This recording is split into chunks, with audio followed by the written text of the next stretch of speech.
If you love Rearview Mirror Chronicles podcast and you want to help us keep bringing you brilliant episodes, then please share it with a friend or a fellow history fan who you think might enjoy it. Thanks for your support, and I do hope you enjoy this episode.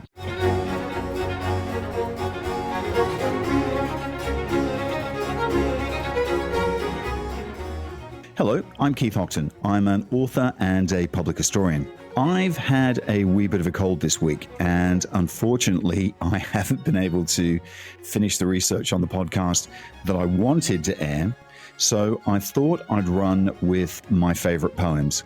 I know, but listen, poems are the soul's language, speaking truths that words alone can never fully capture. And another way to look at poetry is it's like the Wi-Fi for emotions. Sometimes the connection is spotty, but when it works, it's deep. And poetry is still incredibly important in our day and age because it actually connects with our emotions in a very unique way. When we can't find the words to express how we're feeling, poetry often steps in and somehow it just captures it absolutely perfectly. Whether it's joy, sadness, love, or even frustration, it has this amazing ability to cut straight to the core of what we're experiencing. I think it also helps us see the world from someone else's perspective, which is something that we often don't have. You know, when we read or listen to poetry, we actually get a glimpse into someone else's life at a very specific time where they might be struggling, they might be happy, or they might be in pain. And that kind of connection actually helps build an incredible empathy and understanding, especially in a world that feels more divided sometimes. So in our hectic lives, I think poetry actually gives us a reason to slow down.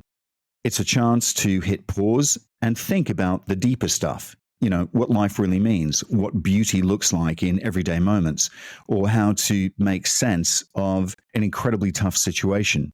A short poem can often say more in a few lines than a long essay ever could. I think it acts as a kind of a time machine in many ways.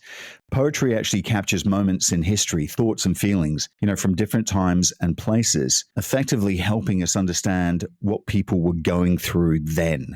And surprisingly, we often realize that even though the world changes, a lot of those human experiences, like love or loss or hope, they actually remain the same through millennia. So during times of change or protest, poetry has always been there to inspire people. It gives a voice to moments for justice, equality, and change, whether it's either, fighting for civil rights or speaking out about today's issues like climate change and inequality. Poetry really has this unique power to motivate action.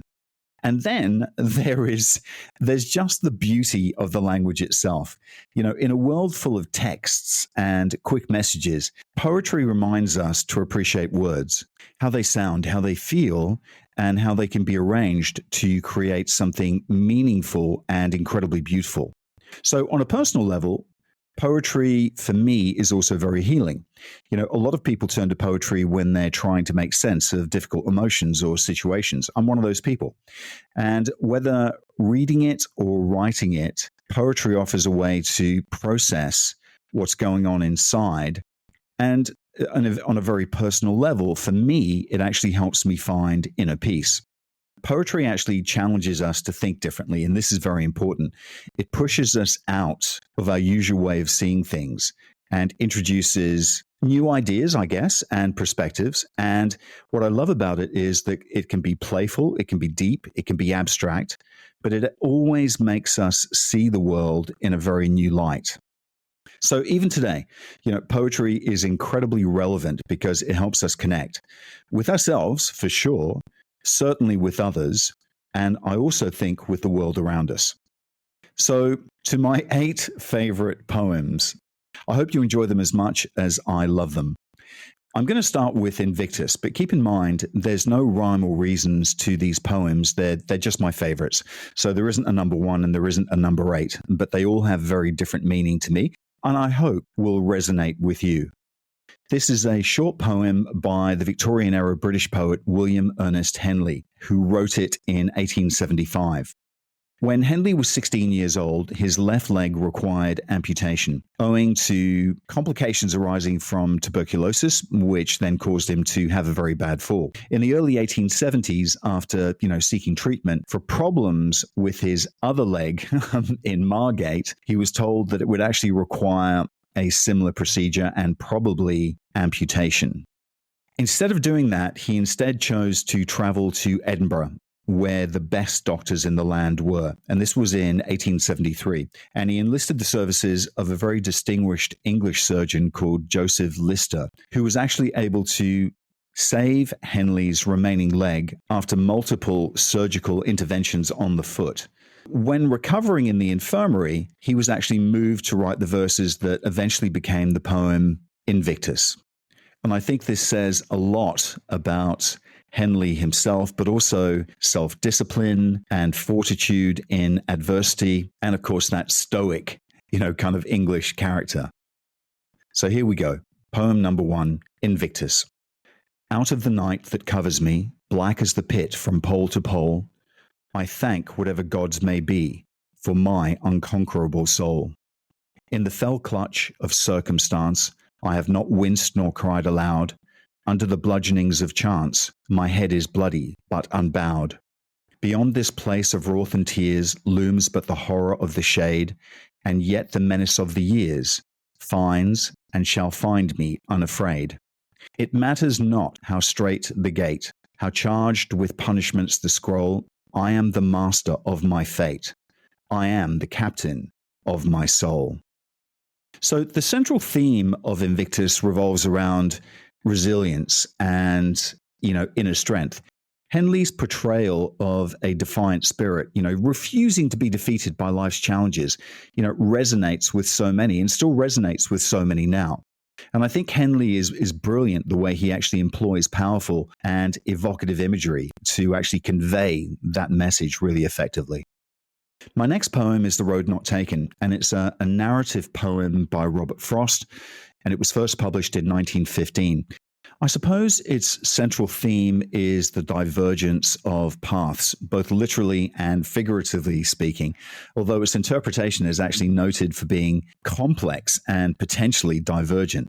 Frost is actually a very interesting character and spent the years of 1912 to 1915 in England, where among his acquaintances was the very good writer Edward Thomas. Thomas and Frost became very close friends, and they took many walks in the countryside together. And one day, as they were walking, and this is actually a true account of how it came about, they came across two roads. Thomas was indecisive about which road to take, and in retrospect, he often lamented that they should have taken the other road. After Frost actually returned to New Hampshire in about 1915, he sent Thomas an advance copy of The Road Not Taken. Thomas actually took the poem very seriously and very personally, and I think it was actually very significant in his decision to actually enlist in the First World War. And very sadly, he was killed 2 years later at the Battle of Arras. The Road Not Taken. Two roads diverged in a yellow wood, and sorry I could not travel both, and be one traveller long I stood, and looked down one as far as I could, to where it bent in the undergrowth. Then took the other as just as fair, and having perhaps the better claim, because it was grassy and wanted wear, though as for that the passing there had worn them really about the same. And both that morning equally lay, in leaves no step had trodden black. Oh, I kept the first for another day, yet knowing how way leads on to way, I doubted if I should ever come back. I shall be telling this with a sigh, somewhere ages and ages hence. Two roads diverged in a wood, and I took the one less travelled by, and that makes all the difference. It's such a lovely, lovely poem, and it actually talks about having to make a decision when coming to a fork in the road. And we've all been to that fork in our life. And I think what's great about it is that it discusses all of the emotions that come when needing to make that decision, and how these choices can often lead us to having regrets or wondering what could have happened differently. It's that sliding door, isn't it? And I can't talk about poetry and bypass Maya Angelou. And I Still Rise is a I mean, it's the most amazing poem, but it really is a testament to women all over the world, no matter what their circumstances. Angelou studied and began writing poetry at a very young age. After her rape at the age of 8, as recounted in her first autobiography, I Know Why the Caged Bird Sings, which came out in 1969, she actually dealt with her trauma by memorizing and reciting great works of literature, including poetry, which helped bring her out of her self-imposed muteness. For me, Angelou's poetry was more interesting, way more interesting when she recited it. And her performances, if you haven't seen them, Google them. They're characteristically dynamic. She moves exuberantly, she moves vigorously, and to reinforce the rhymes of the lines, the tone of her words really come through. And her singing and dancing and really electrifying stage presence transcend the predictable words and the phrases. And of course, you're listening to a podcast, so I can't be that exuberant. So I'll read the poem in a tone where it actually makes sense for me. And still I rise. You may write me down in history with your bitter, twisted lies. You may trod me in the very dirt, but still, like dust, I'll rise. Does my sassiness upset you? Why are you beset with gloom? 'Cause I walk like I've got oil wells pumping in my living room. Just like moons and like suns, with the certainty of the tides, just like hope springing high, still I'll rise. Did you want to see me broken? Bowed head and lowered eyes? Shoulders falling down like teardrops, weakened by my soulful cries? Does my haughtiness offend you? Don't you take it awful hard, 'cause I laugh like I've got gold mines digging in my own backyard. You may shoot me with your words, you may cut me with your eyes, you may kill me with your hatefulness, but still, like air, I'll rise. Does my sexiness upset you? Does it come as a surprise that I dance like I've got diamonds at the meeting of my thighs?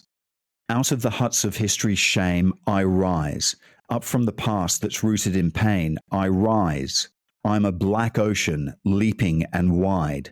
Welling and swelling, I bear in the tide. Leaving behind nights of terror and fear, I rise. Into daybreak that's wondrously clear, I rise. Bringing the gifts that my ancestors gave. I am the dream and the hope of the slave. I rise, I rise, I rise. That poem still moves me incredibly, and it still gives me goosebumps. And it's a poem that's all about self-respect and confidence. In that poem, Angelou actually reveals how she will overcome absolutely anything through her own self-esteem. She shows how nothing can get her down. She will rise to any occasion, and nothing, not even her skin color, will hold her back. My next poem is another favorite. I mentioned this. I think I've actually talked about this in one of the podcasts, possibly the podcast I did about Cecil Rhodes. And it's a poem called If by English poet Rudyard Kipling, who wrote it in 1895. And it's actually a tribute to his son, John, who very sadly was killed at the Battle of Lewes in 1915. And he was Kipling's only son. If you can keep your head when all about you are losing theirs and blaming it on you, if you can trust yourself when all men doubt you, but make allowance for their doubting too, if you can wait and not be tired by waiting or be lied about, don't deal in lies, or being hated, don't give way to hating, and yet don't look too good nor talk too wise. If you can dream and not make dreams your master, if you can think and not make thoughts your aim, if you can meet with triumph and disaster and treat those two impostors just the same, if you can bear to hear the truth you've spoken, twisted by knaves to make a trap for fools, or watch the things you gave your life to broken and stoop and build them up with worn-out tools, if you can make one heap of all your winnings and risk it on one turn of a pitch and toss, and lose and start again at your beginnings and never breathe a word of your loss, if you can force your heart and nerve and sinew to serve your turn long after you are gone, and so hold on when there is nothing in you, except the will which says to them, hold on. If you can talk with crowds and keep your virtue, or walk with kings nor lose the common touch, if neither foes nor loving friends can hurt you, if all men count with you, but none too much, if you can fill the unforgiving minute with 60 seconds worth of a distance run, yours is the earth and everything that's in it, and, which is more, you'll be a man, my son. Now, that poem, I mean, it's an amazing poem, but that poem actually offers practical advice for navigating life's challenges. And it emphasizes, I suppose, maintaining inner peace amidst, the external noise and haste and that's going on around you. And of course, it's a great value of self-reflection and authenticity. And I think that poem actually encourages compassion for others, regardless of their status, and it warns against comparing oneself to them. It definitely promotes humility and perseverance, and I think it reminds readers to appreciate, their accomplishments and to pursue their passions. Despite life's hardships, I think the poem actually encourages seeking virtue and finding beauty in the world. And that's a very, very simple thing. It suggests embracing aging gracefully, something that really very few of us do, and cultivating inner strength. And although it ends with, you'll be a man, my son, I think it very much in this day and age applies to both men and women. My next favorite poem is Desiderata by Max Ehrnum. Go placidly amid the noise and haste and remember what peace there may be in silence. As far as possible without surrender, be on good terms with all persons. Speak your truth quietly and clearly and listen to others, even the dull and the ignorant. They too have their story. Avoid loud and aggressive persons. They are the vexations to the spirit. If you compare yourself with others, you may become vain and bitter, for always there will be greater and lesser persons than yourself. Enjoy your achievements as well as your plans. Keep interested in your own career, however humble. It is a real possession in the changing fortunes of time. Exercise caution in your business affairs, for the world is full of trickery. But let this not blind you to what virtue there is. Many persons strive for high ideals, and everywhere life is full of heroism. Be yourself, especially do not feign affection. Neither be cynical about love, for in the face of all aridity and disenchantment, it is as perennial as the grass. Take kindly the counsel of the years, gracefully surrendering the things of youth. Nature, strength of spirit to shield you in a sudden misfortune. But do not distress yourself with dark imaginings. Many fears are born of fatigue and loneliness. Beyond a wholesome discipline, be gentle with yourself. You are a child of the universe, no less than the trees and the stars. You have a right to be here. And whether or not it is clear to you, no doubt the universe is unfolding exactly as it should. Therefore, be at peace with God, whatever you conceive him to be, and whatever your labors and aspirations in the noisy confusion of life, keep peace with your soul. With all its sham, drudgery, and broken dreams, it is still a beautiful world. Be cheerful. Strive to be happy. I love that poem because it's not a rhyming poem. It's actually a poem that just sets you back and lets you think. It talks about an authentic lifestyle, which effectively involves loving oneself, being true to oneself, valuing one's employment, being dignified and self-assertive without being disrespectful to others. It definitely begs to be read again and again. And I have to say, every time I read that poem, it means something different to me. And I think it's also one of the incredible things about poetry. Poetry makes you think. The next poem is Do Not Go Gentle Into That Good Night.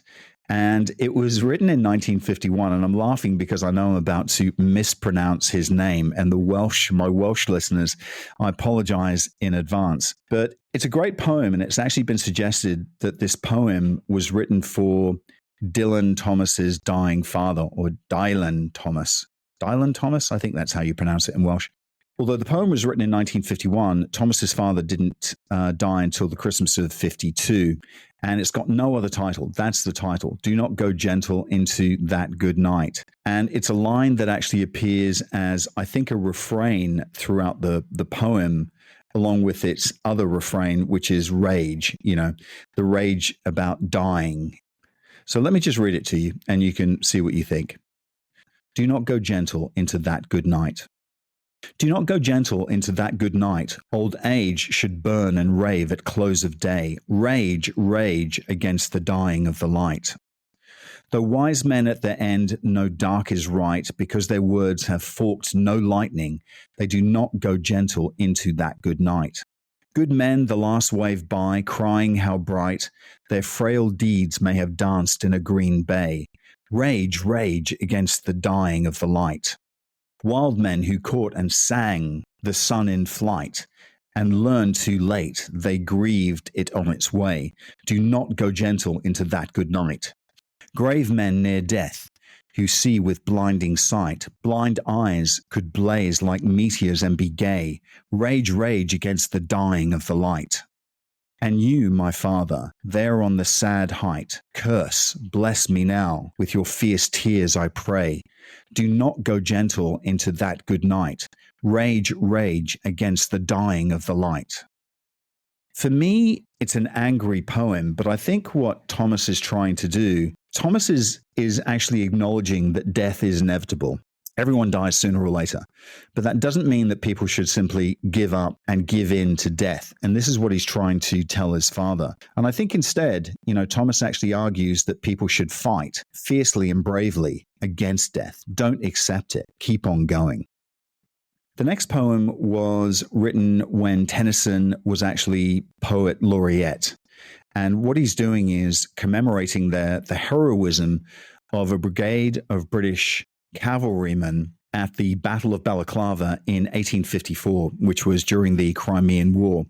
And it's there that 600 troops followed very ambiguous orders to charge a very heavily defended position, even though they knew that they had little chance of survival.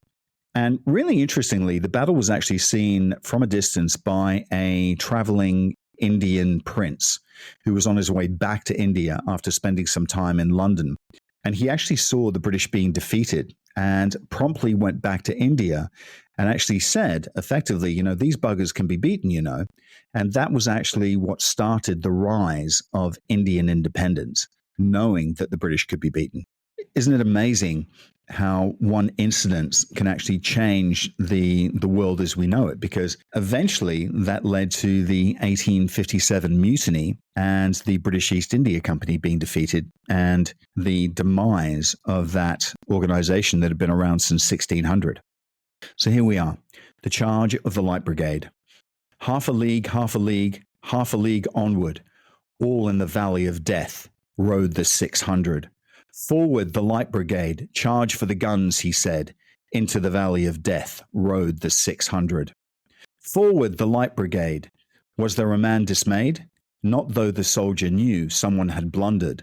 Theirs not to make reply, theirs not to reason why, theirs but to do and die. Into the valley of death rode the 600. Cannon to the right of them, cannon to the left of them, cannon in front of them, volleyed and thundered. Stormed at with shot and shell, bloody they rode and well, into the jaws of death, into the mouth of hell, rode the 600. Flashed all their sabres bare, flashed as they turned in air, sabring the gunners there, charging an army, while all the world wondered.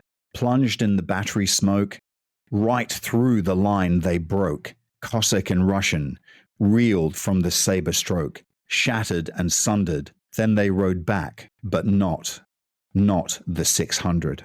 Cannon to the right of them, cannon to the left of them, cannon behind them, volleyed and thundered.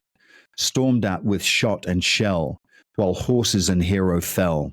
They that had fought so well came through the jaws of death, back from the mouth of hell, all that was left of them, left of the 600. When can their glory fade? Oh, the wild charge they made. All the world wondered. Honor the charge they made. Honor the Light Brigade. Noble 600. It's such an emotionally evocative poem, isn't it? You can actually, when you read that, you're there with the 600 charging through that valley. Incredible bravery, incredible stuff, incredible poem. My next and last poem is Ozymandias.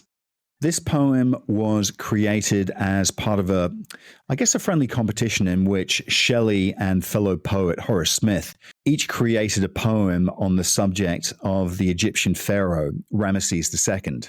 Egyptianism was at its height, and they challenged each other under the title of Ozymandias, for the Greek name for pharaoh. And Shelley's poem is an interesting one because it explores the ravages of time and the oblivion to which the legacies of even the greatest men are subject. And I think that's the most important thing about this poem. I met a traveler from an antique land who said, "Two vast and trunkless legs of stone stand in the desert. Near them, on the sand, half sunk a shattered visage lies, whose frown and wrinkled lip and sneer of cold command tell that its sculptor well those passions read which yet survive, stamped on the lifeless things, the hand that mocked them and the heart that fed. And on the pedestal these words appear, My name is Ozymandias, King of Kings. Look on my works, ye mighty, and despair. Nothing beside remains. Round the decay of that colossal wreck, boundless and bare, the lone and level sands stretch far away." You know, Ozymandias has been universally acclaimed since its initial airing. And it's about a tyrant, a dictator, a megalomaniac, someone or something of immense size, a colossus who was Ramesses II. And I think what's really cool about it is that Bryan Cranston actually recited, the entire poem in a 2013 trailer, for the series Breaking Bad. And that's the beauty of poetry. It transcends time. That's how cool poetry can actually be. Everybody should give poetry a listen because it really is an amazing way to experience, language and emotion in a fresh, powerful way. It takes big feelings and ideas and it wraps them up in just a few lines, making you see things completely differently. And I think hearing poetry out loud actually adds a whole new vibe. It's like a rhythm and sound bringing the world to life. And it makes the words hit, even deeper. And it's that creative escape that really makes you think and just makes you feel something in a different way. Folks, I hope you enjoyed that. Apologies for my voice. I am still kind of getting over a cold, but I promise to be back with my usual history airing next week. And I'll look forward to talking to you next week. Bye for now.